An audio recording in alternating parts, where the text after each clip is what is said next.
আসসালামু আলাইকুম প্রিয় শিক্ষার্থীরা। আজকে টিউটোরিয়ালে তোমাদের সবাইকে স্বাগতম। আজকে আমরা প্রোডিয়া সিমুলেশন টুল ব্যবহার করে এক্সপেরিমেন্ট নং 2 করব, যেখানে আমরা দেখেছিলাম একটা আরসি নেটওয়ার্কে আমরা যখন সোর্সের ফ্রিকোয়েন্সি চেঞ্জ করি তখন যে টোটাল ইম্পিডেন্স তা বেরি হয়। সে একই অবজারভেশন আমরা আজকে প্রোডিয়া সিমুলেশন টুল ব্যবহার করে অবজার্ভ করব। তো আমরা আগের এক্সপেরিমেন্টের মতো একই আরসি নেটওয়ার্ক ডিজাইন করব, যেখানে একটা রেজিস্টিভ এলিমেন্ট এবং একটা ক্যাপাসিটিভ এলিমেন্ট থাকবে, তারা একটা সিগন্যাল জেনারেটরের সাথে কানেক্টেড থাকবে। তো এক্ষেত্রে আমরা সিগন্যাল জেনারেটরের ফ্রিকোয়েন্সি যখন ভেরি করাবো তখন আমরা দেখব যে আমাদের আরসি নেটওয়ার্কের টোটাল ইম্পিডেন্স চেঞ্জ হয়। তো আমরা জানি আমাদের আরসি নেটওয়ার্কের ক্যাপাসিটিভ এলিমেন্টের যে ইম্পিডেন্স সেটা ফ্রিকোয়েন্সি ডিপেন্ডেন্ট। সেক্ষেত্রে আমাদের আরসি নেটওয়ার্কে যেহেতু রেজিস্টিভ এবং ক্যাপাসিটিভ এলিমেন্ট রয়েছে, তাহলে যে টোটাল ইম্পিডেন্স তা আমরা হিসাব করব ক্যাপাসিটিভ ইম্পিডেন্স প্লাস হচ্ছে আমাদের রেজিস্টিভ ইম্পিডেন্স। আর টোটাল যে সামেশন সেটাই আমাদের এখানে টোটাল ইম্পিডেন্স হিসেবে থাকবে। সেই টোটাল ইম্পিডেন্সটা ফ্রিকোয়েন্সির উপর নির্ভর করে।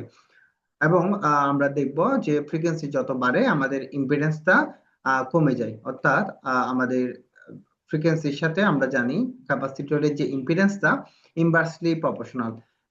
সেক্ষেত্রে আমরা দেখব যখন ফ্রিকোয়েন্সি বাড়বে তখন ক্যাপাসিটরের যে ইম্পিডেন্সটা সেটা কমে যায়, ফলে আমাদের টোটাল ইম্পিডেন্স কমে যাবে। তো আমরা সেটা এখন প্রোডিয়াস সিমুলেশন টুল ব্যবহার করে অবজার্ভ করব। তো আমরা আগের মতোই প্রোডিয়াস 8 প্রফেশনাল স্যুট 8.13 আইকনে ক্লিক করলাম। এরপর আমরা আমাদের স্কিমেটিক ক্যাপচারে গেলাম। ওকে, আমাদের ওয়ার্কিং প্লেস আসলো। আমরা আগের মতো আমাদের যে ক্যাপাসিটর এবং যে রেজিস্টর দরকার সেগুলো ইম্পোর্ট করে নিতে পারি। আমরা এখানে আগের মতো টাইপ করলাম।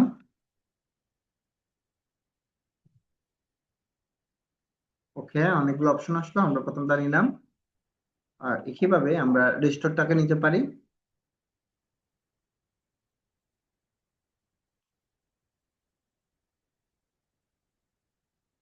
আমরা 1 পেয়ার একটা রেজিস্টর নিতে পারি। ওকে, আমরা এবার ক্যাপাসিটরকে আমাদের ওয়ার্কিং প্লেসে প্লেস করলাম।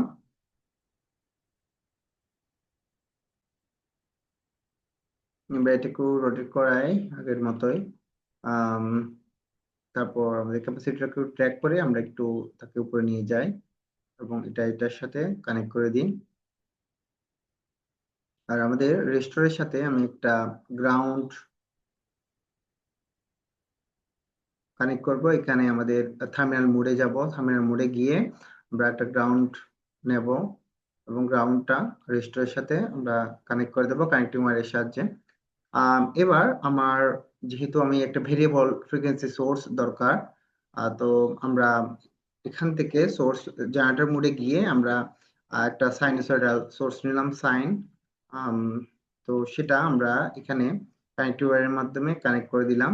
আমরা এর ফ্রিকোয়েন্সি একটা সার্টেন রেঞ্জের মধ্যে ভেরি করাবো। আমরা এটার যে ভোল্টেজটা এটা সেট করে দিতে পারি। এটা ভোল্টেজ অ্যামপ্লিটিউড হচ্ছে 1। ওকে, আমরা এটা চেঞ্জ করলাম না। আর ফ্রিকোয়েন্সিতে আমাদের দেখতে হবে না, কারণ ফ্রিকোয়েন্সিটা আমরা সুইপ করাবো। সেক্ষেত্রে আহ, আমরা ক্যাপাসিটরের থ্রো যে কারেন্টটা ফ্লো হচ্ছে, তো ওভারঅল একই কারেন্ট তো রেজিস্টরের ভিতর দিয়ে ফ্লো হবে। আমরা এখানে ক্যাপাসিটরের মানটা একটু সিলেক্ট করে দিই। ক্ষেত্রে এটার মান হবে 0.1 মাইক্রোফ্যারাড। আমরা এবার ক্যাপাসিটরের আগে একটা যদি কারেন্ট প্রোব বসাই, তাহলে ক্যাপাসিটরের ভিতর দিয়ে যে কারেন্ট ফ্লো হচ্ছে সে কারেন্টকে আমরা সেন্স করতে পারি। ওকে, আমাদের যে সেন্সর মোড যেটা রয়েছে, প্রোব মোড থেকে আমরা একটা কারেন্ট প্রোব নিয়ে সেটার নামকরণ করি কারেন্ট, এবং সেটাকে সেখানে আমরা ডিফাইন করতে সুবিধা হবে।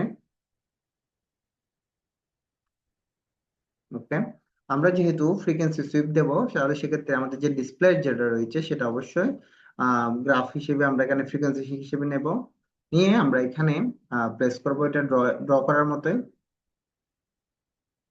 এটা আমরা নিলাম, আবার সিলেক্ট করে এখানে আমরা যখন ড্র করব আমরা এরকম পাবো। তো এবার আমাকে যেটা করতে হবে সেটা হলো আমাদের যে এডিট প্রপার্টিসে গিয়ে আমরা রেফারেন্স হিসেবে আমাদের যে সোর্স যেটা রয়েছে √C11 হিসেবে রয়েছে, সেটা ফ্রিকোয়েন্সি 10 হার্টজ থেকে 1 মেগাহার্টজ পর্যন্ত আমরা চেঞ্জ করাবো। আর ওয়াই স্কেলটা আমরা ডেসিবেলে রাখবো না, আমরা লিনিয়ার ইউনিটে রাখবো। ওকে, এবং আমরা এখানে অ্যাড্রেসে গিয়ে আমাদের যে কারেন্টটা সেটাকে দেখাবো, এটাকে আমরা ইম্পিডেন্স হিসেবে দেখাই, ইম্পিডেন্স। ওকে, আমাদের প্রুফ ওয়ানে আমরা কারেন্টকে দেখাই। তো আমরা জানি ইম্পিডেন্স হচ্ছে ভোল্টেজ ডিভাইড বাই কারেন্ট।